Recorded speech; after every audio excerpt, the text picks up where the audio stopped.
Bab 1671, Teleportasi ke Negara Dewa Tiandu. Saat memasuki rumah besar, Yang Chen memperlihatkan senyum pahit. Mungkin seperti yang dikatakan Luo Heiying, dia benar-benar perlu mencari beberapa pembantu untuk tidak hanya membantu dirinya sendiri tetapi juga menyediakan sarana penghidupan bagi orang lain. Misalnya, sekarang, rumah besar ini tampaknya sudah lama tidak berpenghuni, dan sudah sangat berantakan. Jika dia harus membersihkannya sendiri, dia khawatir itu akan membutuhkan usaha.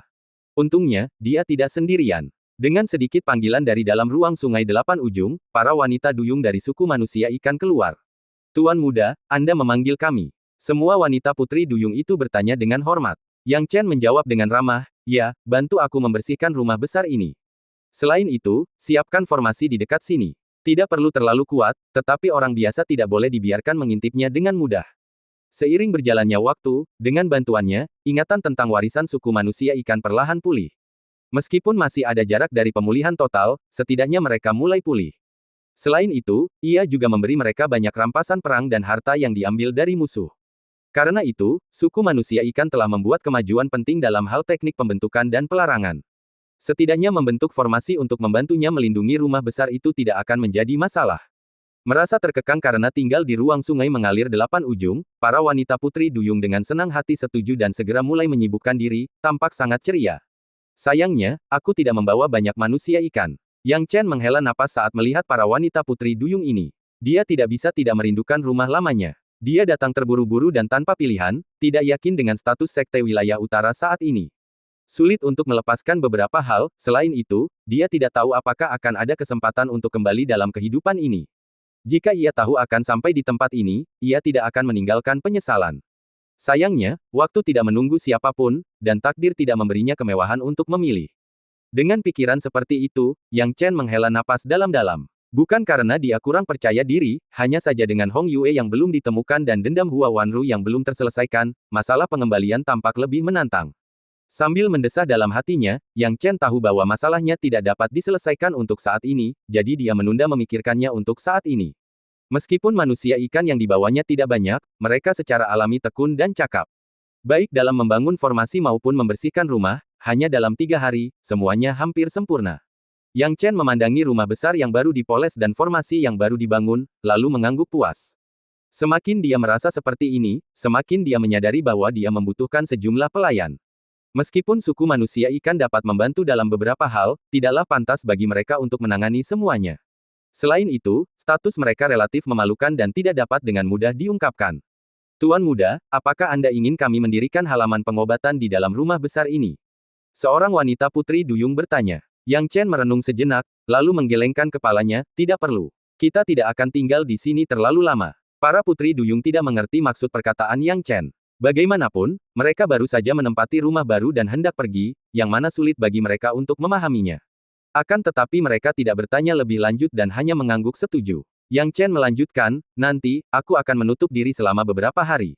Jika ada informasi penting atau berita, segera datang dan temui aku.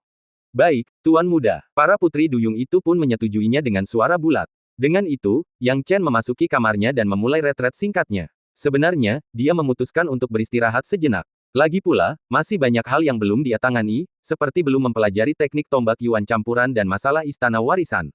Dari rumah lamanya ke tempat ini, ia bekerja tanpa lelah, tak pernah berhenti. Sekarang setelah ia menetap, wajar saja jika ia mencari kesempatan untuk memulihkan diri dan beristirahat. Namun, ada beberapa hal yang berada di luar kendalinya. Ia selalu merasa bahwa, sebagai pendatang baru di Red Jade Peak, ia tidak akan diizinkan untuk menjalani kehidupan yang damai. Selain itu, ia harus bersaing untuk mendapatkan identitas sebagai murid pewaris sejati sesegera mungkin. Dibandingkan dengan murid inti, ia merasa bahwa identitas sebagai murid pewaris sejati akan memberinya lebih banyak perlindungan. Lupakan saja, aku tidak bisa memikirkannya lagi. Aku akan menutup kamarku selama yang aku bisa. Yang Chen menggelengkan kepalanya. Tetapi sebelum dia mengasingkan diri, ada sesuatu yang harus dia konfirmasi terlebih dahulu. Masalah ini menyangkut apakah ia dapat kembali dengan lancar ke tanah leluhurnya. Aku ingin tahu apakah susunan teleportasi negara Dewa Tiandu bisa efektif, gumam Yang Chen dalam hati. Pada saat yang sama, dia segera mengeluarkan teleportation array. Dengan munculnya teleportation array, Yang Chen menatapnya dengan saksama. Tidaklah benar jika dikatakan bahwa dia tidak gugup. Bagaimanapun, saat ini adalah satu-satunya harapannya untuk kembali ke tanah leluhurnya. Mulai, Yang Chen memasukkan batu roh kelas atas. Arai teleportasi melepaskan cahaya aneh dalam sekejap, memperlihatkan pintu spasial. Melihat ini, Yang Chen mencoba memasukinya. Namun, saat tubuhnya menyentuh pintu spasial, perubahan tiba-tiba terjadi. Pintu spasial itu tampak sekeras baja, dengan paksa mengusir Yang Chen keluar. Melihat pemandangan ini, Yang Chen menghela napas, duduk, dan berkata, seperti yang kuduga, itu tidak berhasil. Jaraknya terlalu jauh, dan kekuatan teleportasi tidak dapat ditransmisikan. Kekuatan teleportasi dari teleportation array memerlukan koneksi timbal balik, seperti koneksi timbal balik antara keluarga kerajaan wilayah tengah dan teleportation array yang dibangun di wilayah timur. Namun, prasyarat untuk koneksi timbal balik adalah tidak adanya batasan. Ada banyak jenis batasan, dan batasan jarak adalah salah satunya. Dia tidak pernah pergi terlalu jauh dari negara Dewa Tiandu sebelumnya, jadi susunan teleportasi selalu bisa berfungsi. Namun, keadaannya berbeda sekarang, karena lokasinya saat ini terlalu jauh dari negara Dewa Tiandu.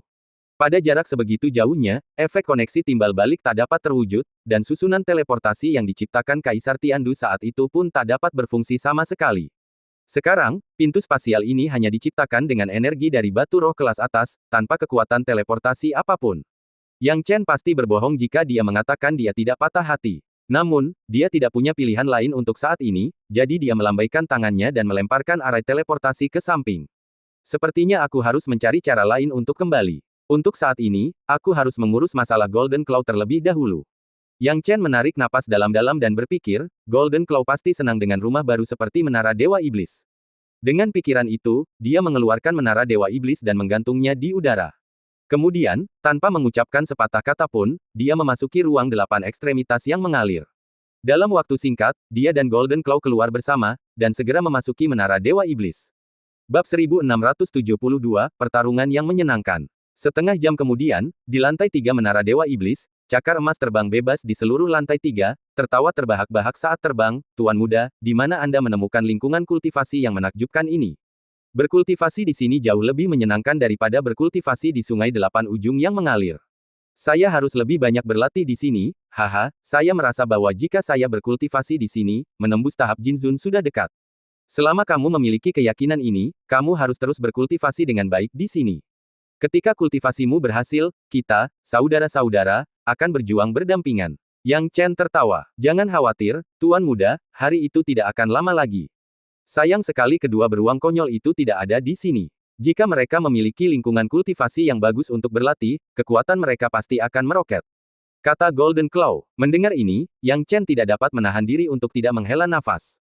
Untuk melihat kedua beruang hitam gunung hitam itu lagi, ia harus kembali ke wilayah laut itu. Namun, wilayah laut yang luas itu begitu luas, bagaimana ia bisa menemukan mereka? Untuk saat ini, tampaknya mustahil baginya untuk kembali ke tanah leluhurnya, apalagi menemukan Black Mountain Black Bear Brothers lagi. Yang Chen tidak bisa menahan rasa khawatirnya, memikirkannya lama, dan akhirnya menyerah.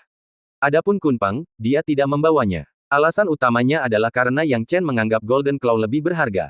Dia harus mengatur tempat kultivasi yang cocok untuk Golden Claw terlebih dahulu sebelum mempertimbangkan masalah Kunpang. Adapun Kunpang, dia masih perlu ditempa. Binatang iblis ini tidak sepenuhnya setia kepada Yang Chen. Aku akan pergi memeriksa istana kedua dari Istana Tao Warisan dan mengenal senior kuat yang bertugas di sana. Yang Chen merenung. Saat Yang Chen memikirkan hal ini, dia memberi instruksi pada Golden Claw sebelum meninggalkan Menara Dewa Iblis. Selanjutnya, dia menghubungi Taois Linky. Senior, junior ini ingin memasuki 5 istana warisan. Saat pikirannya hampir berakhir, tiba-tiba, pusaran cahaya berputar di sekelilingnya, dan dia menghilang dalam sekejap. Di tempat dia berdiri semula, sebuah kristal ungu kecil telah tertinggal. Di dalam kristal inilah, yang diperbesar berkali-kali lipat, seseorang dapat melihat gambaran jelas berbagai pemandangan dan orang. Adegan ini adalah warisan 5 istana, dan orangnya adalah Yang Chen. Pada saat ini, Yang Chen berada di istana pertama dari 5 istana warisan.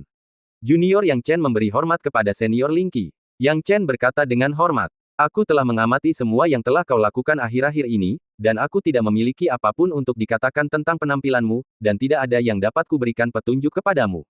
Sekarang, kau dapat pergi ke istana kedua. Namun, sebelum kau pergi, ada sesuatu yang perlu kukatakan kepadamu. Kata pendeta Linky. Yang Chen tidak bisa menahan diri untuk bertanya, senior, tolong bicara. Pertama-tama, syarat dasar untuk memasuki istana kedua Istana Linky Dao awalnya adalah tahap Spirit Plate, tetapi sekarang Anda berada di tahap Jinzun. Jadi, kesulitannya akan dinaikkan satu tingkat untuk menyesuaikan dengan kekuatan Anda. Linky Daois menjelaskan, apa, kesulitannya akan meningkat seiring dengan kekuatan penantang. Yang Chen tidak bisa mengerti. Penganut Tao Lingqi mengangkat bahu, hehe, kalau tidak seperti ini, bukankah ahli tingkat Tao manapun akan dengan mudah mengambil harta karun dari 5 istana warisan kita? Tujuan dari 5 istana warisan adalah untuk menumbuhkan bakat dan melatih generasi mendatang. Jadi, jangan mencoba mengambil jalan pintas. Seiring meningkatnya kesulitan, kekuatanmu pun akan meningkat. Dan selain itu, aku harus memberitahumu bahwa orang di istana kedua dari istana Tao warisan memiliki temperamen yang jauh lebih mudah tersinggung daripada aku. Saat kau sampai di sana, kau harus menghadapinya sendiri. Yang Chen tidak dapat menahan diri untuk tidak menarik napas dalam-dalam. Temperamen pendeta Lingqi hampir tidak dapat dianggap baik. Bagaimana mungkin orang di istana kedua memiliki temperamen yang lebih meledak-ledak? Sambil tersenyum getir, Yang Chen tidak akan mundur karena takut. Ia menatap anak tangga batu di depannya, sama persis dengan anak tangga batu di depan istana pertama. Patung-patung hidup yang menjaga anak tangga itu agak berbeda dengan yang ada di istana pertama.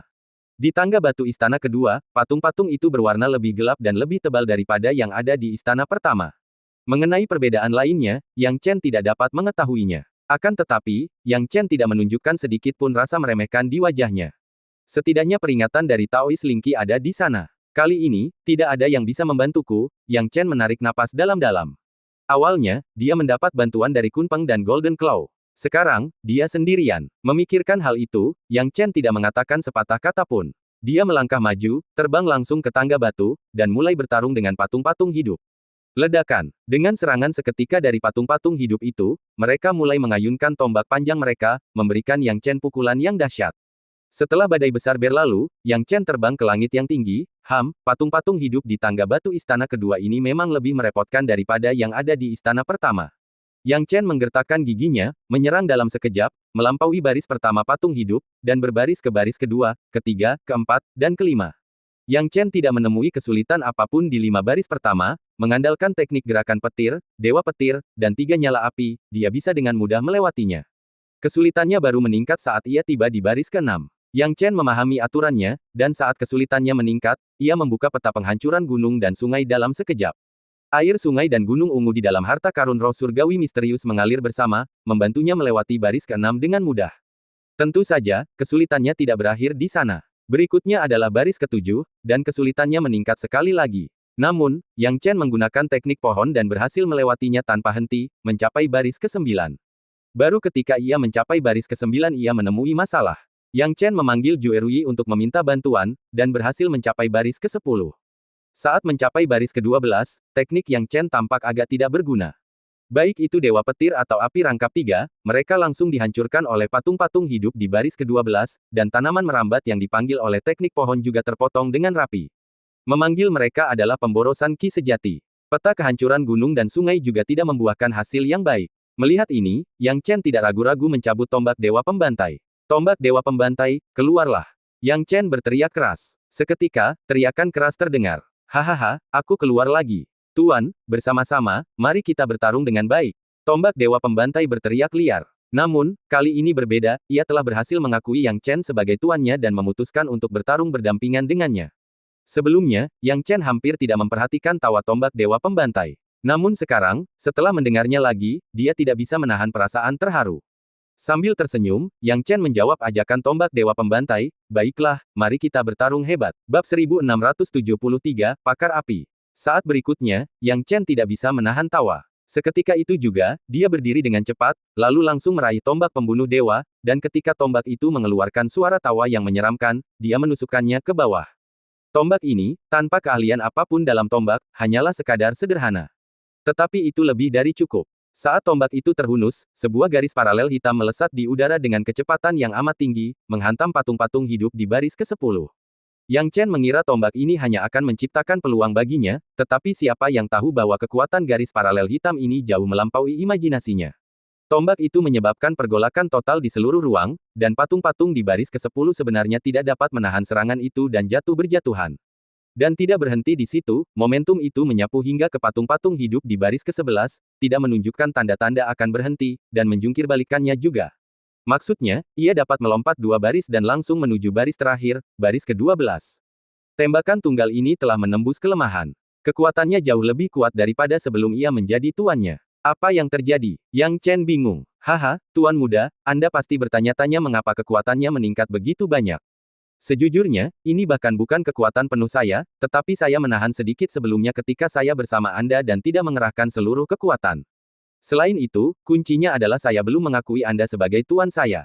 Sekarang setelah kita saling mengakui, hati kita terhubung, dan kekuatannya secara alami meningkat pesat.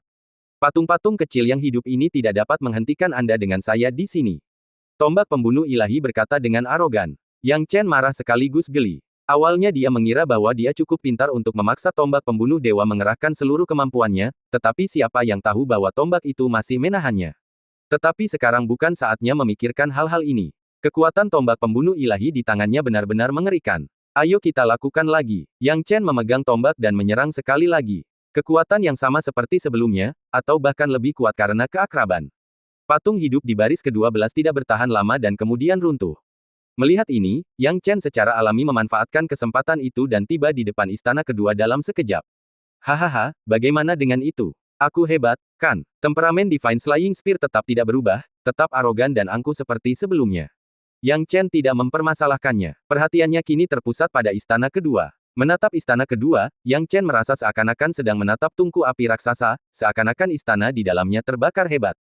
Namun pada kenyataannya, istana ini tidak berbeda dengan istana pertama. Jika harus menunjukkan perbedaan, itu hanyalah perubahan yang sangat halus pada simbol-simbolnya, dari simbol Taois Lingqi ke simbol lain. Sangat panas, bisik tombak pembunuh ilahi. Yang Chen tidak dapat menahan diri untuk tidak menyipitkan matanya, tahu bahwa ia harus memanfaatkannya sebaik-baiknya. Ia tidak memikirkannya lebih jauh dan menyimpan tombak pembunuh dewa dan memasuki istana kedua. Hehe, akhirnya datang juga, ya. Saat Yang Chen memasuki istana kedua, sebuah suara panjang dan santai tiba-tiba terngiang di benaknya. Setelah berlama-lama, Yang Chen akhirnya melihat seluruh pemandangan istana kedua. Istana itu tampak seperti istana yang seluruhnya terbuat dari api, dan semua yang ada di dalamnya tampak berhubungan dengan api, baik kursi maupun pilar. Bahkan pakaian kepala istana pun terbuat dari api. Tidak sulit untuk melihat bahwa penguasa istana kedua memiliki hubungan mendalam dengan api. Junior Yang Chen, memberi salam kepada senior, kata Yang Chen karena tidak dapat melihat wajah lelaki itu, karena api dari pakaian lelaki itu menyala terang, menutupi seluruh wajahnya. Baru saja dia berani menggunakan teknik ilahi Lingqi, tetapi tidak dapat mendeteksi apapun. Anak kecil, kau benar-benar berani menggunakan murid ilahi Lingqi untuk menatapku. Hehe, kau benar-benar punya nyali, suara tua itu muncul lagi, memberi tekanan besar pada Yang Chen.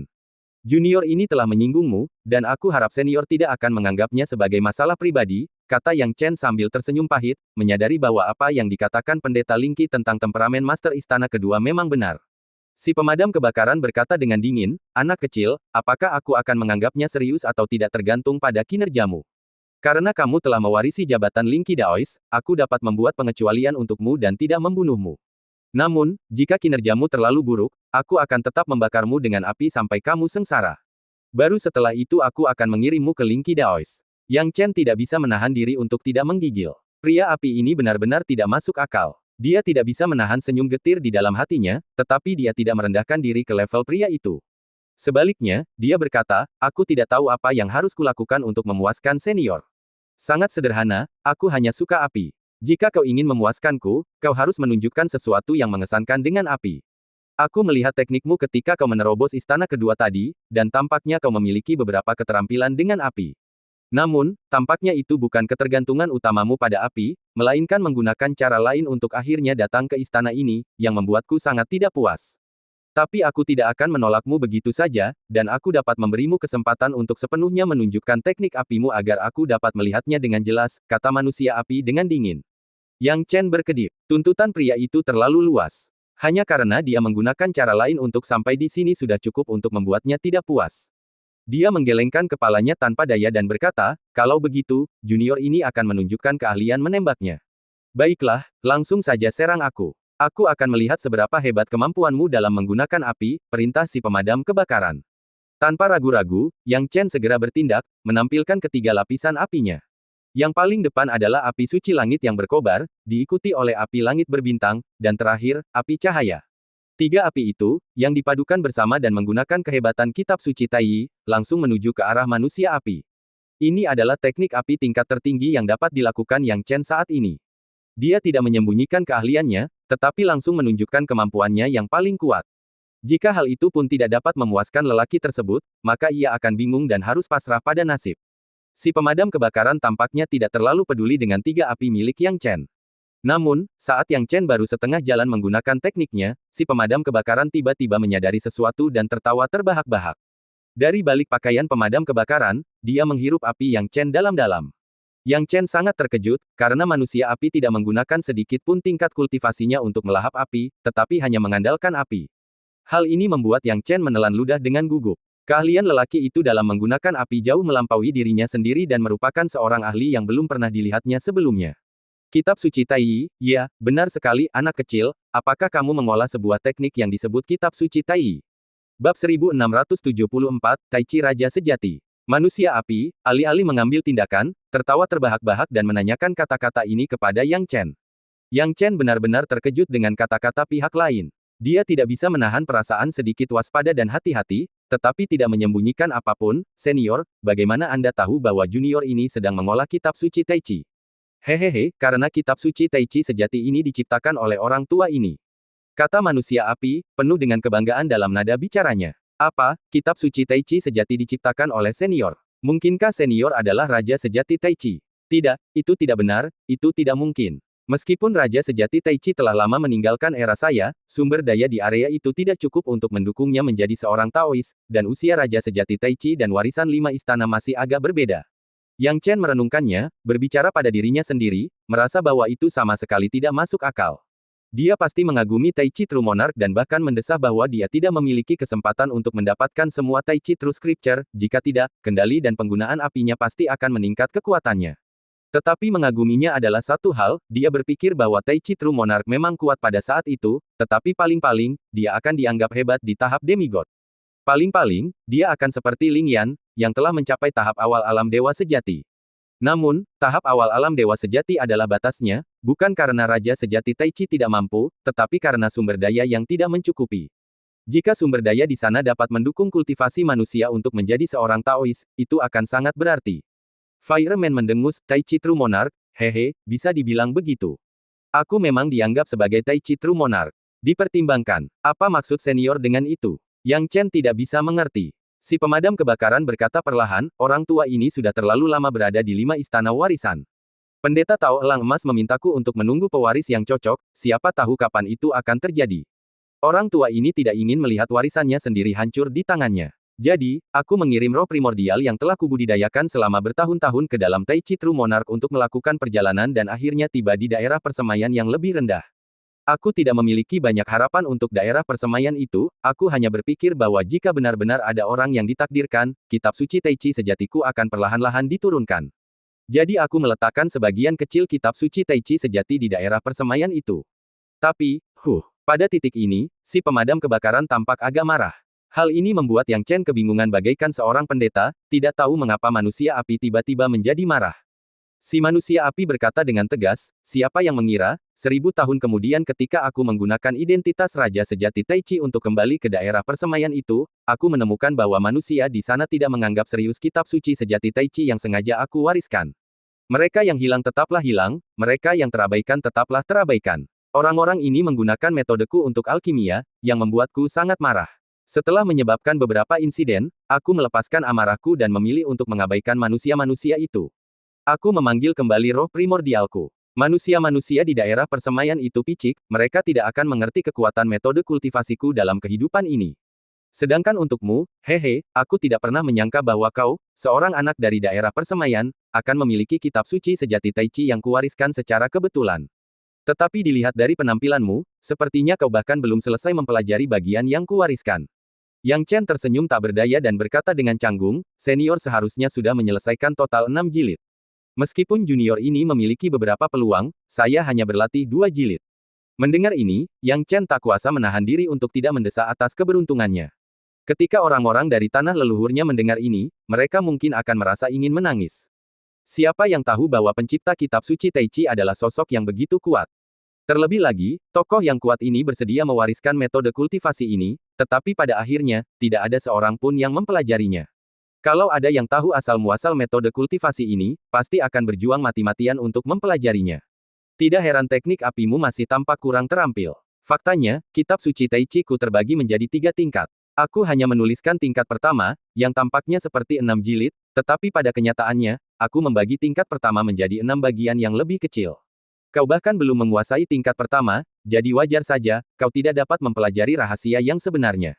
Kata manusia api. Apa, senior hanya meletakkan level pertama. Yang Chen menarik napas dalam-dalam. Itu sungguh mengejutkan. Awalnya ia berpikir bahwa jika ia dapat menyelesaikan 6 jilid dan kemudian menggunakan kekuatan api, kekuatannya akan meningkat pesat. Namun, ia meremehkan kekuatan metode kultivasi ini, karena ini baru level pertama. Bukankah level kedua dan ketiga akan lebih kuat? Nak, kitab suci Tai Chi Ku adalah pembelajaran mutlak dalam hidupku. Tidak mudah bagimu untuk memahaminya. Pemahamanmu tentang api masih dangkal. Level pertama ini hanyalah pemahaman dasar tentang api. Di level kedua, aku dapat menggunakan api untuk menciptakan roh dan jiwa primordial, dan di level ketiga, aku bahkan dapat mencapai reinkarnasi melalui api. Kata manusia api. Yang Chen menarik napas dalam-dalam setelah mendengar ini tetapi dengan cepat tampaknya menyadari sesuatu dan berkata, karena senior bersedia memberitahu ini kepada junior, mungkinkah senior telah menerima junior ini? Pendeta badak spiritual seharusnya memberitahumu satu atau dua hal. Orang tua ini memiliki temperamen yang buruk, tetapi aku selalu bertindak wajar saat marah. Pertama-tama, kamu adalah manusia, dan kita berasal dari ras yang sama. Kedua, kamu memiliki sebagian dari kitab suci Tai Chi Ku, yang berarti kamu terhubung denganku. Mempertimbangkan sudut pandang manapun, tidak ada alasan bagiku untuk tidak mengizinkanmu lewat. Mulai sekarang, kamu telah melewati istana warisan keduaku. Di masa depan, kamu harus berlatih dengan baik kitab suci Tai Chi yang aku wariskan kepadamu. Kamu harus memprioritaskannya, tidak ada yang lebih kuat dari ini di dunia. Perintah manusia api. Mendengar ini, Yang Chen tidak dapat menahan senyum pahit. Si manusia api memang sangat percaya diri. Tentu saja, dia tidak bisa sepenuhnya mempercayai apa yang dia katakan, tidak ada metode kultivasi yang tak terkalahkan di dunia ini, dan kitab suci Tai Chi tidak terkecuali. Namun, dia tidak akan mengatakan ini di permukaan, sebaliknya, dia dengan hormat menjawab, junior akan mengingatnya. Tapi ngomong-ngomong, senior juga manusia. Aku mungkin satu-satunya manusia di 5 istana warisan. Manusia api membuka tangannya dan langsung membubarkan api di sekitarnya, dan seorang tetua berpakaian baju besi muncul di garis pandang Yang Chen. Orang tua itu tampak agung. Meskipun sudah tua, dia masih memiliki ciri-ciri manusia standar. Satu-satunya perbedaan antara dia dan manusia lain adalah alisnya yang tampak seperti api, seakan-akan membakar dengan ganas. Tetapi tidak dapat disangkal bahwa dia adalah manusia sejati. Awalnya, Yang Chen terkejut, tetapi dia segera mengerti. Masuk akal jika orang ini sangat mengenal persemaian manusia dan memilih untuk mewariskan warisan khususnya di tempat-tempat yang dihuni manusia, mustahil baginya untuk tidak memiliki hubungan apapun dengan manusia. Bab 1675, Api Roh Primordial. Baginya, ini adalah kabar baik. Lagi pula, saat pertama kali muncul, ia telah bersiap untuk hal terburuk. Tak seorang pun tahu seberapa besar keberanian dan usaha yang diperlukannya untuk melakukannya. Memikirkannya, Yang Chen tidak dapat menahan diri untuk bertanya, kalau begitu, senior pasti datang dari 12 negara, kan? Ya, tebakanmu benar. Meskipun seluruh benua dihuni manusia di setiap sudut, dengan jejak kaki manusia di setiap tempat, 12 negara adalah akar dari kita manusia. Orang tua, dari sanalah aku berasal. Dulu di 12 negara, aku membuat nama untuk diriku sendiri, dan orang-orang memanggilku Taois Api Ilahi. Ketenaranku tidak sia-sia, kata si tukang api. Yang Chen sekarang tahu nama Taois pria itu. Ternyata nama Taois pihak lain bukanlah Tai Chi True Monarch, tetapi Divine Fire Daoist. Tentu saja, nama Tao hanyalah sebuah gelar.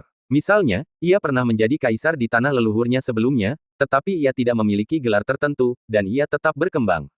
Baiklah, langsung saja ke intinya. Pak Tua, sekarang saya akan mengajarkan beberapa metode kultivasi kepadamu. Kamu juga telah mengolah kitab suci Tai Chi. Sekarang setelah saya mengajarkanmu, saya rasa kamu seharusnya dapat memahami banyak esensi di dalamnya.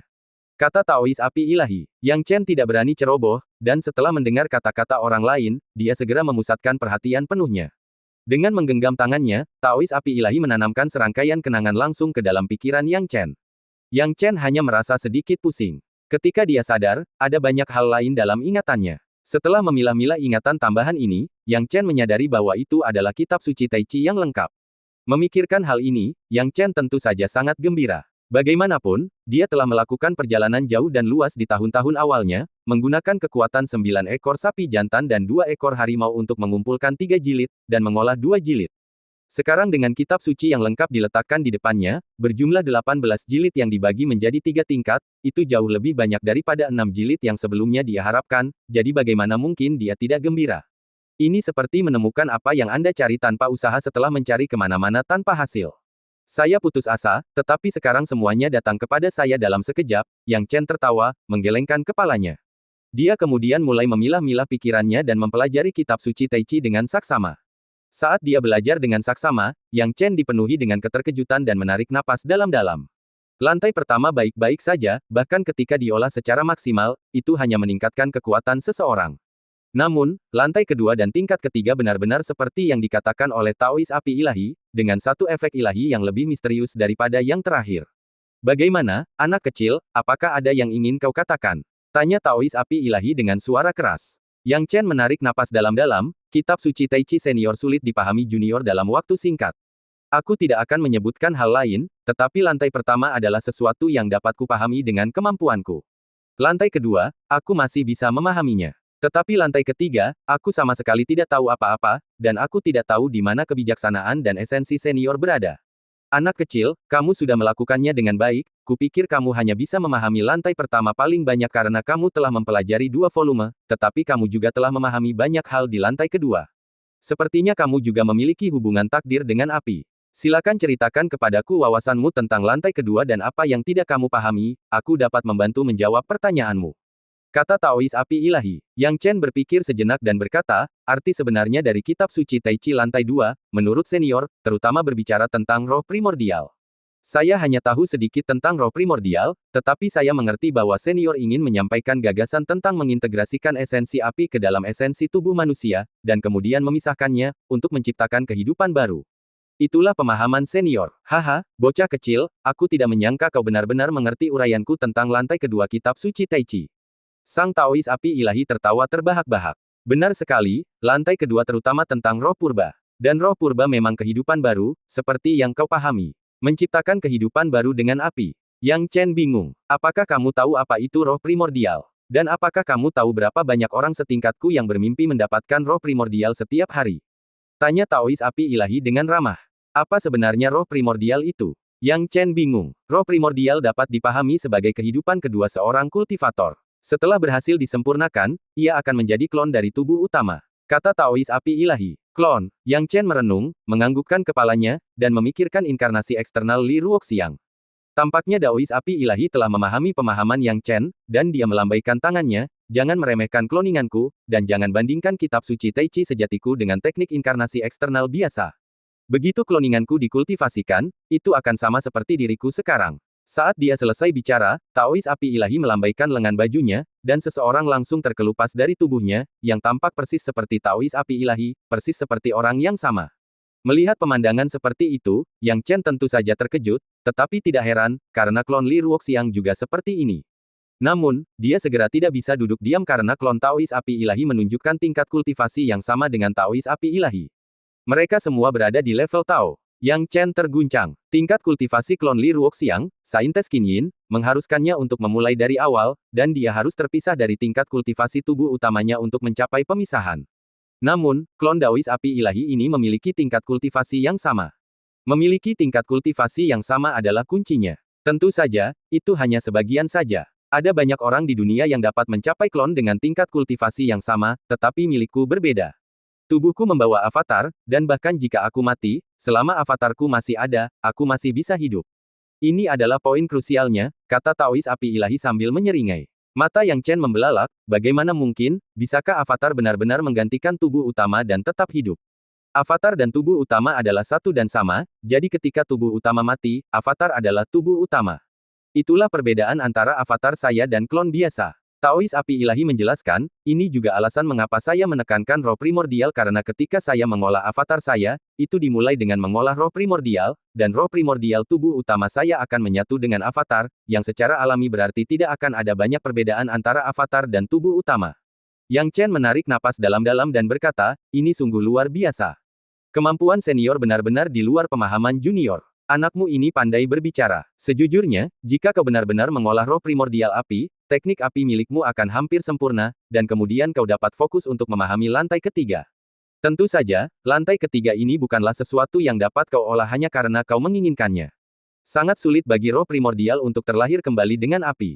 Bahkan sekarang, aku sendiri hampir tidak dapat melakukannya. Ini adalah sesuatu yang dapat digunakan ketika minyak habis dan lampu padam, jadi masih terlalu dini untuk menyebutkannya sekarang.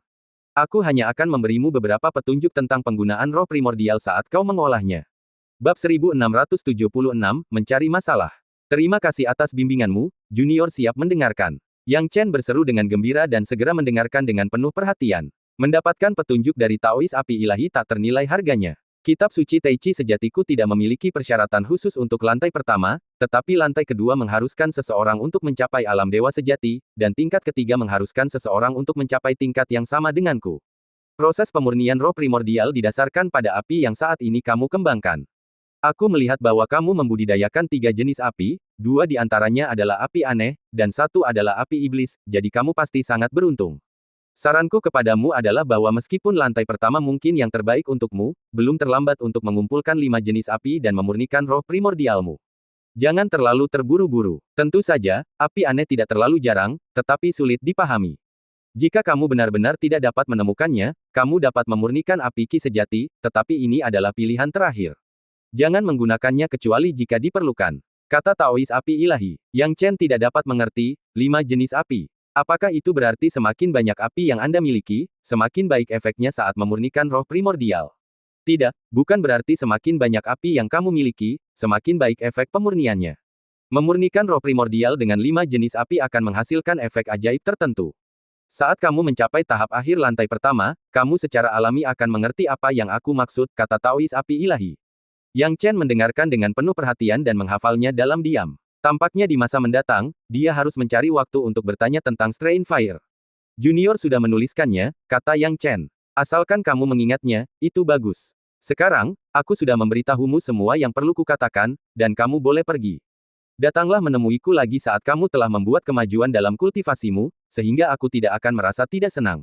Taois api ilahi mengeluarkan perintah untuk membubarkan tamu itu. Yang Chen tahu bahwa dia sudah tinggal cukup lama dan tidak membuang waktu lagi, berbalik dan pergi.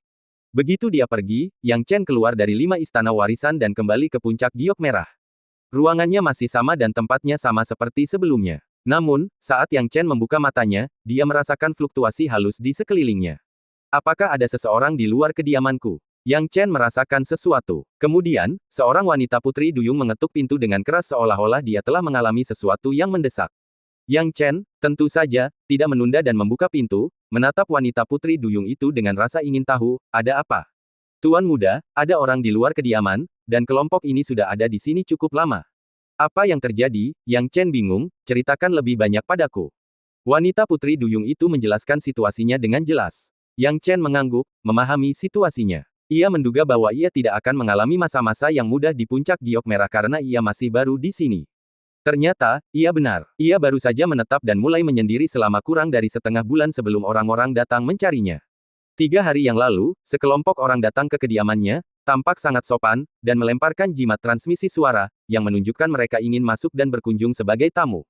Akan tetapi, karena Yang Chen sedang menyendiri pada saat itu, para wanita putri duyung menerima jimat transmisi suara tetapi tidak dapat menemukannya, jadi mereka mengesampingkannya. Alhasil, setelah menunggu selama 3 hari, orang-orang tersebut menjadi tidak sabar dan mencoba menghancurkan lingkaran sihir di luar, dengan dalih bahwa Yang Chen pada awalnya meremehkan mereka. Yang Chen tidak bisa menahan amarahnya, mereka bahkan tidak bisa menunggu selama 3 hari dan sengaja mencari masalah. Yang Chen melihat dengan jelas bahwa bahkan jika awalnya dia membiarkan orang-orang ini masuk, mereka tetap akan menimbulkan masalah baginya. Tuan muda, apa yang akan kita lakukan? Wanita putri duyung, melihat Yang Chen, merasa seolah-olah dia telah menemukan tulang punggungnya dan segera bertanya. Yang Chen melipat tangannya di belakang punggungnya dan berkata, tidak apa-apa, serahkan masalah ini padaku. Kemudian, Yang Chen melangkah maju dan langsung menuju pintu masuk kediamannya. Saat Yang Chen menuju pintu masuk, 3 orang, 2 pria dan seorang wanita, berdiri di luar kediamannya. Ketiganya memiliki penampilan yang luar biasa dan tampak masih muda, tetapi kekuatan mereka cukup luar biasa.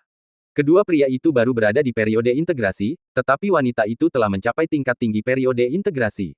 Ketiga orang itu berdiri di luar kediaman Yang Chen, wanita itu tetap tidak bergerak dan tenang, sedangkan kedua pria itu maju satu demi satu, menyerang lingkaran sihir kediaman Yang Chen, tampaknya bertekad untuk mendobraknya. Yang Chen, keluarlah. Yang Chen, wanita itu tampak tak tahan lagi, alisnya yang halus terangkat, dia memarahi, apakah kalian sudah cukup membuat masalah? Kita di sini untuk membuat masalah bagi seseorang, tetapi kita tidak boleh begitu gegabah. Lebih baik menyelidiki kekuatan dan latar belakang mereka terlebih dahulu, menilai karakter mereka, dan membuat keputusan kemudian. Bertindak tergesa-gesa tidak pantas. Kakak senior Yin Yu, dengarkan kami dulu. Pertama-tama, kami akan menghancurkan lingkaran sihir tempat tinggal anak ini untuk memberinya pelajaran. Kalau tidak, kami berjanji kepada kakak muda Bai Wuheng, dan akan sulit untuk memberinya kepuasan jika kami tidak memberinya pelajaran. Mengenai apa yang kau katakan, lupakan saja. Kedua pria itu berbicara dengan keras kepala. Lakukan saja apa yang Bai Wuheng katakan, dan kau benar-benar hanya akan menjadi anjing pangkuannya, kata wanita bernama Yin Yu dengan marah, namun semakin marah dia, semakin menawan dia jadinya, memancarkan pesona yang unik. Salah satu pemuda itu tersenyum tak berdaya, kakak senior, kami tidak suka mendengar itu. Bukankah kau di sini untuk membantu kami karena kau juga menerima beberapa keuntungan dari kakak muda Wu Heng? Aku tidak mengambil keuntungan apapun dari Bai Wuheng. Aku datang ke sini hari ini terutama untuk melihat siapa yang berani menempati kediaman ini. Yin Yu berkata dengan dingin. Kakak senior Yin Yu, sepertinya kau masih belum melupakan kakak muda Min. Bahkan, menurutku, dengan kepergian kakak muda Min selama bertahun-tahun, dia mungkin sudah melupakannya, kata He Souyi. Diam, bagaimana mungkin ada yang salah dengan Min? Dengan kekuatannya, dia baru saja mengalami masalah dan belum kembali. Yin Yu memarahi dengan marah. Keduanya saling berpandangan dan sama-sama tahu bahwa masalah adik perempuan Min merupakan masalah yang menyakitkan bagi Yin Yu dan tidak berani mengungkitnya lagi, hanya mendesah tak berdaya. Yin Yu hendak menghentikan tindakan keduanya ketika tiba-tiba, lingkaran sihir yang diserang terbuka, dan seorang pria muncul dari udara tipis. Tak lain dan tak bukan adalah Yang Chen. Pada saat ini, Yang Chen meletakkan tangannya di belakangnya, dan kinya tersebar. Dia dengan dingin menyapu pandangannya ketiga orang di depannya, berkata dengan dingin, aku tidak ada hubungannya dengan kalian bertiga, namun hari ini kamu masuk tanpa izin ke kediamanku. Sepertinya kamu benar-benar mencari masalah dengan Yang Mou. Sebenarnya dia sudah tiba lebih awal, tetapi dia tidak terburu-buru untuk keluar. Itu karena dia mendengar beberapa percakapan menarik, seperti bahwa ketiga orang ini semuanya dikirim oleh Bai Wuheng. Namun, karena lingkaran sihir mempengaruhi pendengarannya, dia tidak dapat mendengar semuanya dengan jelas, hanya mengetahui bahwa ketiganya tampaknya memiliki hubungan dengan Bai Wuheng. Hal ini membuatnya sangat tertekan. Bab 1677, Peristiwa Masa Lalu di Manshan. Secara umum, dalam konflik internal, pihak yang memulai masalah akan sering dihukum. Namun, aturan ini tidak berlaku untuk semua orang. Jika murid biasa, wajar saja jika mereka dihukum. Namun, berbeda dengan murid inti. Terlebih lagi, tidak ada bukti kuat, dan dia baru saja tiba dan sendirian. Jika orang lain yang menanganinya, ketiga orang ini tidak akan menderita kerugian apapun. Sebaliknya, itu hanya akan membuat mereka lebih agresif. Ini sempurna, Yang Chen juga bukan tipe orang yang membiarkan orang lain mengurus masalahnya sendiri. Sekarang melihat kekuatan ketiganya, He Souyi dan Qi Yunjian telah mencapai tahap Jinzun. Dia tidak terlalu peduli dengan tingkat kekuatan ini, kuncinya adalah wanita di belakang yang memberinya perasaan yang tak terduga. Ketiganya sangat sulit dihadapi, tetapi usia mereka tampaknya lebih tua dari Bai Wuheng dan pengikut sekte Xuandao yang pernah dilihatnya.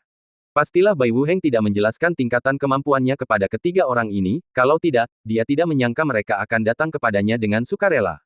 Tentu saja, ini tidak ada hubungannya dengan dia. Karena mereka sudah datang, dia mungkin sebaiknya menangani semuanya sekaligus. Kedua pria yang memimpin ketiganya bahkan lebih arogan dari yang dibayangkan Yang Chen. Mereka terbang di ketinggian, melihat ke bawah dengan merendahkan, dan berkata dengan dingin, apakah kamu Yang Chen? Ya, ini aku, jawab Yang Chen perlahan. Hahaha, ternyata kamu. Kupikir kamu akan menjadi kura-kura yang mengecil selama sisa hidupmu. Aku tidak menyangka kamu akan memiliki keberanian untuk keluar, Qi Yunjian mencibir. Yang Chen berkata perlahan, bagaimana jika aku tidak keluar? Bagaimana jika aku keluar? Hehe, kalau kau tidak mau keluar, kami akan menghajarmu sampai kau mau keluar. Sekarang kau sudah mau keluar, pergilah. Ambil barang-barangmu, bersihkan diri, dan tinggalkan tempat ini. Puncak giok merah sangat luas, jadi kau bisa tinggal di mana saja yang kau mau, jadi kami tidak akan terganggu dengan kehadiranmu, kata He Souyi dingin. Dia juga senang sekarang. Awalnya, mereka berdua mengira mereka cukup mendominasi, tetapi siapa yang bisa membayangkan Yang Chen bahkan lebih dari itu. Inilah kali pertama mereka melihat seseorang yang melawan mereka di antara para pengikut inti. Oh, kau ingin aku pindah? Kata Yang Chen dengan kedua tangan di belakang punggungnya. Nak, tampaknya kau tidak tahu siapa kami berdua, ya. Teriak Qi Yunjian. Minggir. Tiba-tiba, kakak senior Yin Yu berkata dengan dingin, kalian berdua, mundurlah. Qi Yunjian dan He Souyi keduanya merasa agak malu, tetapi mereka masih tidak berani berdebat lebih jauh dan berdiri di belakang. Sekarang Yin Yu menatap lurus ke arah Yang Chen dan berkata, Yang Chen, aku tidak akan menyia-nyiakan napasku denganmu. Seperti yang mereka katakan, ini bukan tempat yang tepat untukmu tinggal. Pindahlah secepatnya. Kenapa? Melihat Yin Yu yang tampak tenang saat berbicara, Yang Chen tidak bisa menahan diri untuk bertanya. Sederhana saja, tahukah kamu mengapa hanya ada 5 rumah besar di daerah ini? Tanya Yin Yu. Kenapa? Yang Chen bingung. Karena daerah ini adalah tempat terkaya dalam Ki Roh Langit dan Bumi dan tempat terbaik untuk berkultivasi di seluruh puncak giok merah. Tempat ini hanya cocok untuk murid inti tertua dan paling berprestasi untuk tinggal di sini. Dan saya salah satunya. Sebelumnya, Bai Wuheng juga tinggal di sini, dan kemudian ia dipromosikan menjadi murid pewaris sejati. Semua yang dapat tinggal di sini adalah yang terbaik di antara murid inti, Yin Yu menjelaskan. Yang Chen mengangkat alisnya, jadi begitu. Bagaimana dengan mereka berdua? Mereka berdua bukan dari 5 rumah besar di sini, jawab Yin Yu. Yang Chen tertawa, kupikir mereka begitu sombong dalam ucapan mereka. Mereka pasti berasal dari salah satu dari 5 rumah besar. Kamu, mendengar provokasi Yang Chen yang disengaja, Qi Yunjian dan He Shouyi tidak bisa menahan perasaan gelisah. Namun, karena kehadiran Yin Yu, mereka menahan diri dan tidak meledak. Yang Chen, bukan ini yang ingin kukatakan padamu, kata Yin Yu dingin. Yang Chen juga tidak sopan. Mengira Yin Yu juga ada di pihak Bai Wuheng, dia mendengus dingin, apa maksudmu? Tidak lebih dari sekadar memberitahuku, Yang Chen, bahwa aku tidak memenuhi syarat untuk tinggal di sini, kan? Nak, jika kau tahu hal ini, kau bisa pergi saja dari sini. Qi Yunjian mencibir. Yang Chen berkata perlahan, lebih baik kamu tidak membandingkan dirimu denganku. Kalian berdua, diamlah. Yin Yu menghentikan Qi Yunjian dan He Shouyi yang hendak berbicara, lalu mengalihkan pandangannya ke Yang Chen. Yang Chen, mungkin aku tidak menjelaskannya dengan jelas. Sekarang, biar aku ceritakan semuanya. Ketika percakapan berakhir, Yin Yu menceritakan keseluruhan ceritanya. Yang Chen awalnya tidak peduli, tetapi setelah mendengarkan dengan saksama, dia tidak dapat menahan perasaan terharu. Jelas bahwa Yin Yu tidak berbohong. Ternyata sebelum ini, seseorang bernama Zhang Min tinggal di rumah besar ini. Dia dapat dianggap setara dengan Bai Wuheng pada saat itu dan bahkan bersaing dengannya untuk menjadi murid pewaris sejati. Tepatnya, Zhang Min mengambil tugas untuk menjadi murid pewaris sejati sebelum Bai Wuheng. Jika dia menyelesaikan tugasnya, dia secara alami akan menjadi murid pewaris sejati. Sayangnya, Zhang Min gagal. Itu bukan benar-benar kegagalan, karena Zhang Min telah benar-benar menghilang seolah menguap dari dunia manusia. Setelah 1 tahun, 2 tahun berlalu, 1 dekade penuh telah berlalu. Selama 10 tahun ini, banyak hal bisa saja terjadi. Karena Zhang Min tidak kembali, tugasnya dinyatakan gagal, dan rumah besar itu menjadi kosong. Kebanyakan orang percaya bahwa Zhang Min sudah meninggal, dan bahkan tanda kehidupannya pun menyatakan kematiannya. Orang bisa mengatakan bahwa kematian Zhang Min hampir pasti. Namun, hanya Yin Yu yang tidak bisa menerimanya, masih menunggunya. Meskipun orang lain mengatakan Zhang Min sudah meninggal, Yin Yu tetap bersikeras bahwa Zhang Min masih hidup. Jelas terlihat betapa dalamnya perasaan di antara keduanya. Namun Yang Chen tidak sepenuhnya mempercayainya, terutama karena ia mengira Yin Yu memiliki hubungan dengan Bai Wuheng.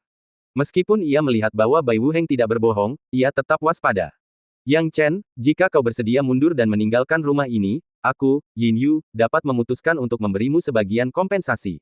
Kata Yin Yu. Mendengar kata-kata Yin Yu, Yang Chen mengangkat alisnya dan ragu-ragu. Tampaknya Luo Heiying sama sekali tidak tahu tentang ini. Dia telah mengirimnya ke sini untuk terlibat dalam masalah ini secara tidak sengaja.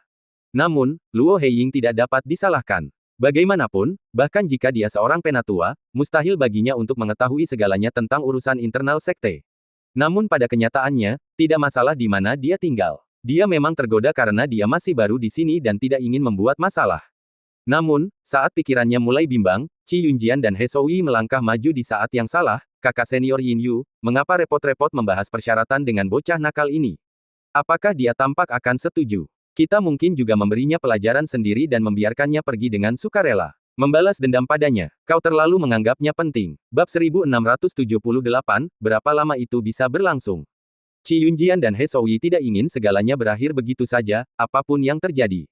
Bagaimanapun, mereka telah menerima manfaat, dan sekarang setelah manfaat itu ada di tangan mereka, bagaimana mereka bisa melepaskannya begitu saja? Pada akhirnya, pembayaran atas layanan diperlukan. Jika mereka tidak menangani semuanya dengan benar, Bai Wuheng mungkin tidak akan memberi mereka kesempatan lagi, apa yang akan mereka lakukan. Untuk mendamaikannya, itu tidak akan semudah itu, mereka harus melewatinya terlebih dahulu. Apa yang kalian berdua rencanakan? Ekspresi Yin Yu berubah dingin, tampak marah. Kakak senior Yin Yu, anak ini bahkan tidak berpikir untuk setuju denganmu. Mengapa harus membuang-buang waktu dengannya? Biarkan kami berdua yang mengurus semuanya. Haha, jangan khawatir, kami akan mengurus semuanya untukmu. Karena sudah lama mengenal Yin Yu, Qi Yunjian dan He Shouyi tidak takut padanya. Yin Yu, yang sangat mengenal kedua orang ini, dapat melihat dengan jelas niat mereka, mereka tentu ingin mendapatkan sesuatu dari Bai Wuheng. Awalnya dia ingin menghentikan mereka, tetapi setelah memikirkannya, dia pun membiarkannya. Lagi pula, Yang Chen tampaknya tidak punya niat untuk setuju, jadi membiarkan Qi Yunjian dan He Shouyi memberinya pelajaran mungkin merupakan hal yang baik. Sekarang, Yang Chen telah melihat tanda-tandanya, meskipun mereka bertiga bersama, Qi Yunjian dan He Shouyi tampaknya memiliki niat yang berbeda dari Yin Yu. Kalau tidak, keduanya tidak akan bertindak pada saat yang kritis dalam negosiasi tersebut. Tampaknya kaki tangan Bai Wuheng yang sebenarnya adalah keduanya, Qi Yunjian, dan He Shouyi. Adapun kata-kata Yin Yu, itu masalah lain. Dengan pikiran itu, dia mendengus dingin, berpikir bahwa lebih baik seperti ini. Dia tidak pernah suka berkelahi dengan wanita, dan Yin Yu sangat merepotkan, jadi ini sempurna. Saat dia memikirkan hal ini, He Shouyi dan Qi Yunjian langsung bertindak. Qi Yunjian memegang pedang tajam di tangannya, dan ketika dia mengayunkannya, pedang itu berubah menjadi serangkaian cahaya pedang yang ganas, seolah-olah itu adalah tiruan pedang itu. Kekuatannya tidak bisa diremehkan, dan dalam sekejap, hujan pedang terbentuk, mengalir deras. Di sisi lain, Yang Chen cukup mengenal metode He Shouyi, mirip dengan Yu Zhen, yang pernah ia lawan sebelumnya, yang langsung memanggil tubuh Dharma binatang iblis. Namun, tidak seperti tubuh Dharma Yu Zhen, tubuh Dharma He Shouyi berbeda, ia adalah kalajengking besar dengan ekor yang bergetar, berukuran puluhan kaki, membuat orang gemetar ketakutan. Dengan He Shouyi dan Qi Yunjian yang bekerja sama, kekuatan gabungannya tidaklah kecil. Dikepung dari kedua belah pihak, menerima pukulan pasti akan menyakitkan. Berdiri jauh dari sana, Yin Yu tidak memiliki harapan besar untuk Yang Chen. Dia menggelengkan kepalanya sedikit, baru saja masuk sekte, dia harus menghadapi perlakuan seperti itu. Aku tidak tahu bagaimana dia menyinggung Bai Wuheng. Dia tidak hanya menyinggung Bai Wuheng, tetapi dia juga memilih untuk tinggal di sini. Qi Yunjian dan He Shouyi masing-masing adalah master kelas atas. Mereka tidak terkalahkan di tahap Jinzun, tetapi mereka sulit untuk menemukan lawan. Sekarang mereka berdua bergabung, anak ini tidak diragukan lagi akan kalah. Aku hanya berharap mereka berdua tidak bertindak terlalu jauh dan terlalu banyak menindas pendatang baru. Saat memikirkan ini, Yin Yu mengalihkan perhatiannya kembali ke pertempuran. Ketika dia melihat lagi, Yin Yu awalnya ingin melihat Yang Chen dalam keadaan menyedihkan, tetapi kenyataan mengejutkannya. Karena Yang Chen tidak menunjukkan tanda-tanda kesusahan, tetapi sebaliknya, dia telah menekan Qi Yunjian dan He Shouyi. Bagaimana ini mungkin? Yin Yu tidak percaya apa yang dilihatnya, tetapi dia mendapati itu benar. Dilengkapi dengan pedang Ling Sang Wuji dari teknik sekte Xuandao, Qi Yunjian, dan tubuh Dharma binatang segudang He Shouyi, keduanya ditahan oleh Yang Chen. Adapun Yang Chen, dia hanya menggunakan teknik guntur dan kilatnya, dengan mudah mengalahkan mereka berdua. Terutama He Shouyi, Yang Chen tampaknya telah berpengalaman dengan teknik tubuh Dharma, menanganinya dengan mudah, membuat He Shouyi berada dalam kekacauan. Adapun Qi Yunjian, dia melakukannya sedikit lebih baik, tetapi pedang Ling Sang Wuji, dengan puluhan atau bahkan ratusan pedang tajam, tidak berpengaruh apapun. Keduanya tidak bisa memperoleh keuntungan apapun bersama-sama. Yin Yu sebenarnya geli, itu lebih seperti itu. Orang yang bisa membuat Bai Wuheng mengingatnya pasti bukan orang biasa. Semut tidak bisa memancing iblis, hanya monster seperti mereka yang bisa memancing iblis. Orang ini juga monster. Berurusan dengan dua orang di tahap Jinzun, dia masih terlihat mudah ditangani, luar biasa. Sementara dia bisa berpikir seperti ini, Qi Yunjian dan He Shouyi tidak dapat menerima kenyataan seperti itu. Wajah mereka memerah saat ini, mata mereka melebar dan mereka memarahi, Yang Chen, kamu memang punya beberapa trik, tetapi kamu terlalu naif untuk berpikir bahwa kamu bisa menang melawan kami berdua dengan mudah. Ketika percakapan berakhir, mereka langsung mengorbankan harta karun Xuantian mereka. Itu memang harta karun Xuantian premium, jelas betapa kayanya para pengikut sekte Xuandao. Namun, tidak semua orang sekaya itu, Qi Yunjian tidak sekaya He Shouyi dalam hal harta. Dan harta karun yang mereka ambil adalah tali emas panjang, begitu tali itu muncul, tali itu terbang ke arah Yang Chen dengan kecepatan yang sangat cepat.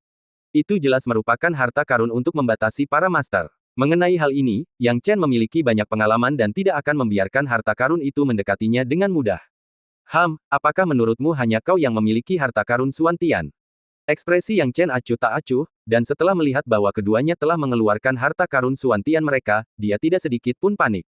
Dengan jentikan tangannya, dia mengeluarkan harta karunnya sendiri. Begitu peta penghancuran gunung dan sungainya muncul, sejumlah besar air hitam mengalir keluar. Apa? Keduanya tidak percaya bahwa Yang Chen juga dapat dengan mudah mengeluarkan harta karun Xuantian premium, dan wajah mereka menunjukkan kepanikan. Tepat pada saat ini, Yang Chen menyerang dengan ganas, memanfaatkan kesempatan itu. Gunung ungu dari peta penghancuran gunung dan sungai dengan cepat mendarat, menghantam tubuh He Shouyi, yang sedang mengendalikan harta karun Xuan Tian. Saat gunung ungu mendarat, serangkaian guntur dan kilat mengikutinya dari dekat, langsung mengikat He Shouyi. He Shouyi menjerit kesakitan, darah menyembur dari mulutnya, lalu ia ditekan oleh gunung ungu, bahkan tidak dapat menggunakan harta karun Xuan Tian miliknya. Harta karun itu bergetar dan jatuh dari langit. Pemandangan seperti itu benar-benar membuat Qi Yunjian tercengang. Ia begitu terkejut hingga matanya terbelalak. Ia sama sekali tidak menyangka bahwa mereka berdua yang bekerja sama untuk menghadapi Yang Chen akan dikalahkan dalam waktu kurang dari secangkir teh. Ketika tim mereka yang terdiri dari 2 orang tidak memiliki kesempatan melawan Yang Chen, dan 1 orang ditangkap, di mana Qi Yunjian akan menemukan keberanian untuk bertarung lagi. Dalam kepanikannya, gerakannya tidak lincah seperti sebelumnya, hanya tergesa-gesa menggunakan 1 gerakan pedang. Seekor ular api roh kemudian meledak dari pedangnya, menebas bahunya, menyebabkannya berkedut kesakitan.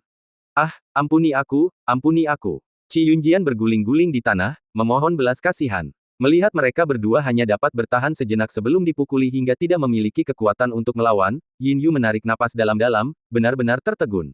Lagi pula, bahkan jika dia mengambil tindakan sendiri, belum tentu lebih cepat dari Yang Chen. 1679, pertarungan dengan Yin Yu lagi. Dia sampai pada kesimpulan bahwa Yang Chen bukanlah seseorang yang bisa diajak main-main. Namun, meskipun dia tidak bisa memprovokasinya, Qi Yunjian dan He Shouyi adalah kenalannya sejak lama, dan dia tidak bisa hanya berdiri diam dan melihat mereka mati. Sekarang keduanya dalam bahaya, Yin Yu melangkah maju tepat waktu dan berkata, "Saudara Yang Chen, mereka berdua memang telah menyinggungmu, tetapi mengingat status mereka sebagai sesama murid, aku harap kamu bisa membiarkan mereka pergi kali ini, sebagai bantuan untukku, Yin Yu." Mendengar ini, mulut Yang Chen menyeringai, "Aku memberimu muka, kakak senior Yin Yu. Jangan terlalu memikirkan dirimu sendiri. Aku menghargai bahwa kamu tidak ikut campur, tetapi kamu keliru tentang satu hal, kamu tidak membantuku ketika mereka berdua menggangguku." Kata-kata Yang Chen dingin dan agak mengintimidasi, menyebabkan alis Yin Yu berkerut. Dia marah tetapi tidak bisa membantah kata-katanya. Memang, dia tidak ikut campur, juga tidak menolong Yang Chen, jadi wajar saja dia tidak bisa mengaku sebagai teman Yang Chen dan meminta bantuannya. Namun, Yang Chen sama sekali tidak mempedulikannya. Kemanapun Yin Yu pergi, dia selalu menjadi pusat perhatian. Bahkan jika dia tidak menyebutkannya, orang lain akan memperlakukannya seperti bintang atau bulan, mengangkatnya tinggi-tinggi. Di sisi lain, Yang Chen sama sekali tidak mempedulikannya dan berbicara kasar padanya. Jadi kamu tidak punya niat untuk meninggalkan tempat ini. Yin Yu memarahi. Hehe, aku tidak suka dipaksa oleh orang lain, kata Yang Chen dingin. Yin Yu menggertakkan giginya, Yang Chen, aku bersedia membayar harganya jika kau bersedia meninggalkan tempat ini dan membiarkan mereka pergi. Kita bisa mengubah pedang menjadi mata bajak, dan semuanya akan baik-baik saja. Apa yang kau katakan tadi memang bagus, tapi sekarang waktunya sudah lewat, kata Yang Chen dengan ekspresi tegas. Awalnya, ia bermaksud bernegosiasi dan memindahkan lokasinya tanpa menimbulkan masalah apapun. Namun, sekarang setelah Qi Yunjian dan He Shouyi memprovokasinya, situasinya berbeda. Dia tidak ingin semua orang bisa mengganggunya di masa depan. Hari ini, dia perlu menegaskan otoritasnya dan memberitahu orang lain bahwa Yang Chen bukanlah orang yang bisa diajak main-main. Dia tidak ingin menimbulkan masalah sebelum hal itu terjadi, tetapi sekarang setelah hal itu telah sampai di hadapannya, begitu dia harus menghadapinya, Yang Chen tidak akan ragu untuk memilih tindakan yang mencolok. Yin Yu, tentu saja, tidak memiliki hubungan dengan Bai Wuheng, tetapi dia juga tidak pernah berpikir untuk membantunya, jadi tidak ada alasan untuk membicarakan kondisi. Jelas, Yin Yu juga bukan orang yang mudah marah. Berpikir bahwa dia telah merendahkan diri untuk bernegosiasi dengan Yang Chen seharusnya merupakan kehormatan baginya, tetapi dia berani bertindak begitu sombong. Kakak senior Yin Yu, tolong selamatkan kami. Pemuda ini sama sekali tidak menghormatimu. Kau harus memberinya pelajaran dan membuatnya mengerti betapa hebatnya dirimu. Teriak Qi Yunjian dan He Shouyi, yang sudah dalam situasi putus asa. Dua murid inti, diinjak-injak dan dianiaya seperti ini, akan menjadi bahan tertawaan jika kabar itu tersiar. Mendengar teriakan minta tolong mereka, Yin Yu mendengus, Yang Chen, kamu telah memilih jalan yang sulit. Sekarang mari kita lihat seberapa besar kemampuanmu. Saat berbicara, Yin Yu tiba-tiba melompat ke udara, menginjaknya seolah-olah itu adalah tanah yang keras. Dia mengaktifkan mantranya, menarik pedang tajam berwarna perak dari tas penyimpanannya. Teknik yang dia gunakan tidak lain adalah pedang Ling Sang Wuji, sama seperti milik Qi Yunjian. Namun, di tangan Yin Yu, kekuatan pedang Ling Sang Wuji langsung meningkat ke tingkat yang lain. Tidak hanya ada ratusan pedang yang beradu, tetapi juga disertai dengan suara seruling yang bergetar. Setiap pedang tampaknya memiliki kehidupannya sendiri, muncul dari setiap sudut dan kemudian menyerang Yang Chen. Teknik pedang yang sama, tetapi kekuatan yang dikeluarkan benar-benar berbeda. Yang Chen bergumam pada dirinya sendiri, membuat penilaian dalam hatinya. Kemudian, dia tiba-tiba mundur. Bagaimanapun, Yin Yu tidak seperti dua orang lainnya sebelumnya. Namun, dia tidak berniat melepaskan Qi Yunjian dan He Shouyi. Mengendalikan guntur dan kilat, dia langsung mengendalikan keduanya dan melemparkan mereka ke belakang ke dalam air hitam, membasahi mereka dan membiarkan mereka begitu saja. He Shouyi menggertakkan giginya karena marah, melihat Yin Yu beraksi. Dia berkata dengan dingin, Yang Chen, tamatlah riwayatmu. Kakak senior Yin Yu telah mengolah pedang Ling Sang Wuji hingga tingkat ke-6, hampir mencapai kesempurnaan. Hehe, anak kecil, apa yang harus kamu lakukan untuk mematahkan pedang Ling Sang Wuji milik kakak senior Yin Yu? Tentu saja, kakak senior Yin Yu tidak akan berpuas diri hanya karena sanjungan. Dia mengendalikan pedang Ling Sang Wuji, dan dengan memutar bilah pedang, dia menargetkan Yang Chen sekali lagi. Seketika langit kembali dipenuhi hujan pedang, yang mengarah langsung ke Yang Chen. Hujan pedang ini benar-benar ada di mana-mana, muncul dan menyerang kapan saja. Sungguh menakjubkan. Selain itu, saat digunakan oleh wanita ini, hampir tidak ada ruang bernapas bagi lawannya.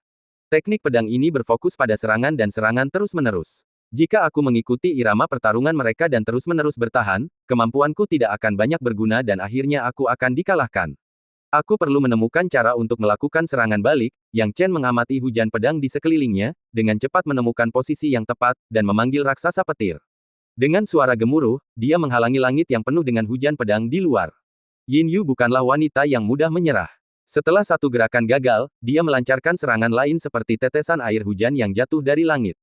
Terlebih lagi, dia menepukkan kedua tangannya, dan sesuatu yang menakjubkan terjadi. Hujan pedang yang memenuhi langit seperti tetesan air hujan mulai menyatu, secara bertahap membentuk pedang tajam yang besar. Pedang raksasa itu berukuran ratusan zang, melayang tinggi di langit dan melesat turun ke arah Yang Chen. Siapapun yang menyaksikan serangan seperti itu akan ketakutan dan terengah-engah. Yang Chen tidak terkecuali. Awalnya ia berencana mencari kesempatan yang tepat untuk melancarkan serangan dahsyat kepada wanita ini. Namun kini tampaknya wanita ini sudah gila. Tidak berhasil dengan satu serangan, ia terus menyerang tanpa memberi kesempatan kepada lawannya untuk bernapas. Apakah dia benar-benar memiliki kebencian yang begitu dalam padanya hingga melakukan hal ini? Yang tidak dia ketahui adalah bahwa ini adalah sifat para kultivator pedang. Sekali mereka menyerang, mereka tidak takut dan tidak akan pernah mundur. Lebih jauh lagi, mereka tidak memberi lawan mereka waktu untuk mengatur napas. Tentu saja, Yin Yu orangnya keras kepala, tetapi Yang Chen juga bukan orang yang mudah menyerah. Pada saat ini, melihat pedang raksasa itu, semangat juang Yang Chen berkobar, dan dia berkata dengan dingin, Nona Yin Yu, Anda memiliki keterampilan yang mengesankan. Ketika percakapan berakhir, Yang Chen mengendalikan raksasa petir, dan dalam sekejap, dia menuangkan semua kekuatannya ke pedang petir.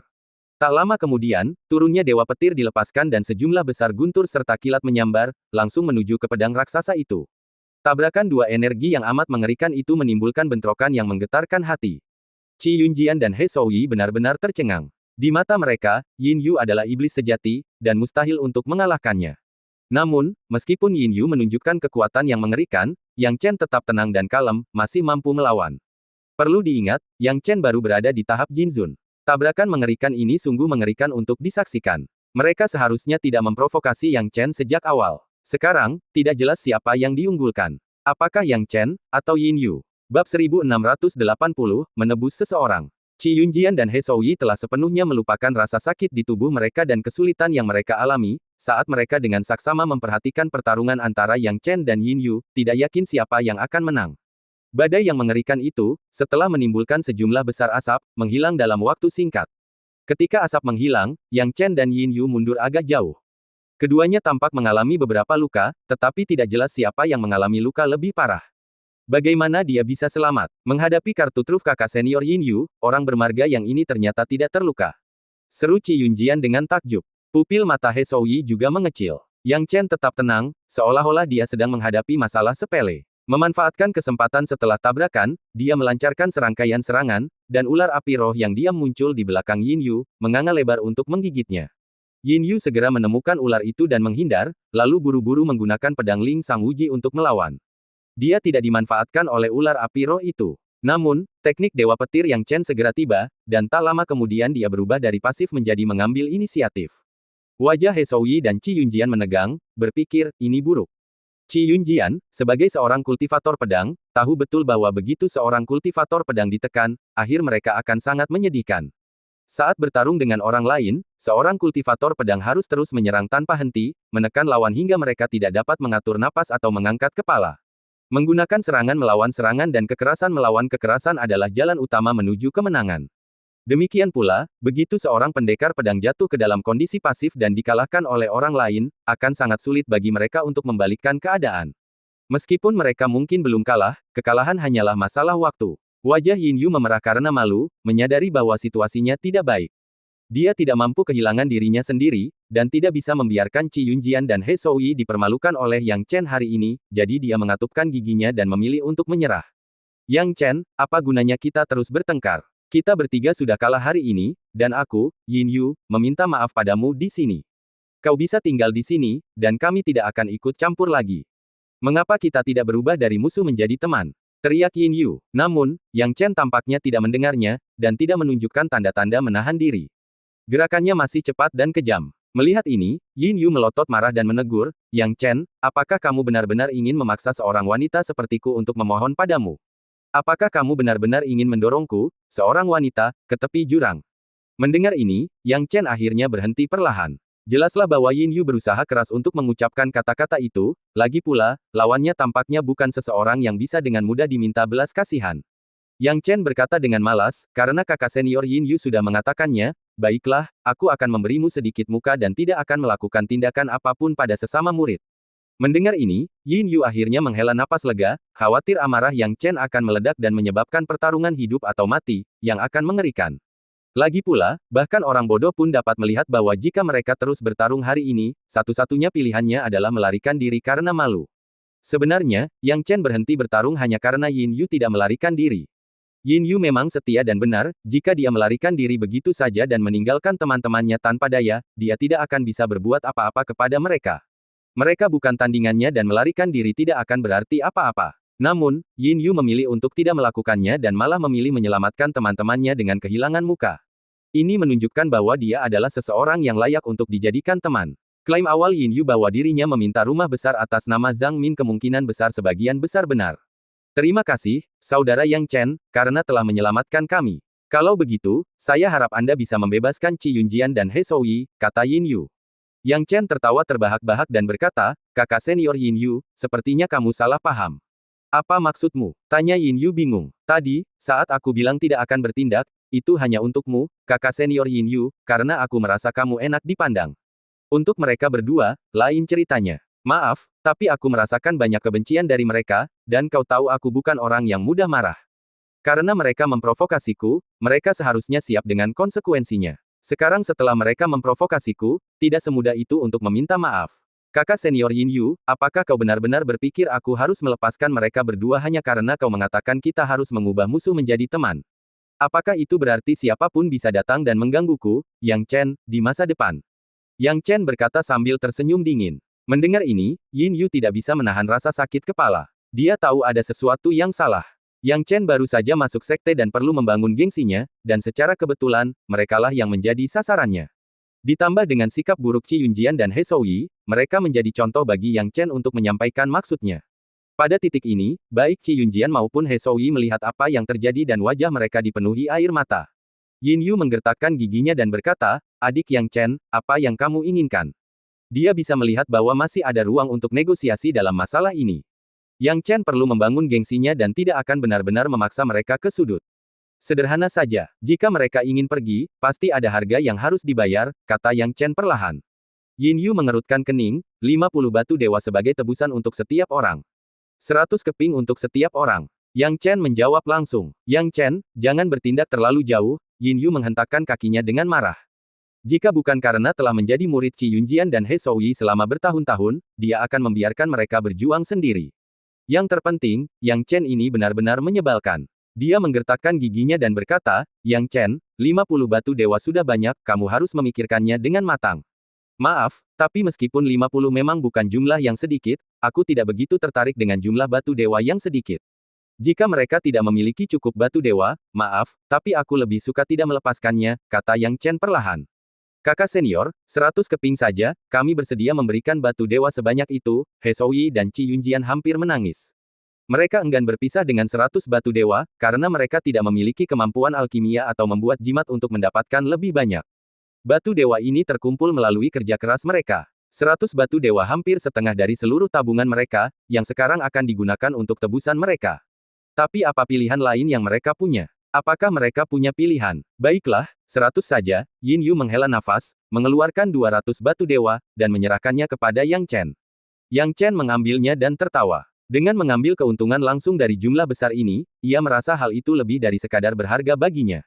Baiklah, sekarang uangnya sudah dibayarkan, ini milikmu. Yang Chen, sebagai orang yang menepati janjinya, mengambil batu dewa dan segera melepaskan Qi Yunjian dan He Souyi. Qi Yunjian dan He Souyi sangat marah ketika mereka dibebaskan, berharap mereka bisa memakan Yang Chen hidup-hidup. Namun, ketika mereka mengingat kembali bagaimana mereka bertiga gagal menghadapinya, mereka tiba-tiba kehilangan semua keinginan. Ayo pergi, kata Yin Yu dengan marah.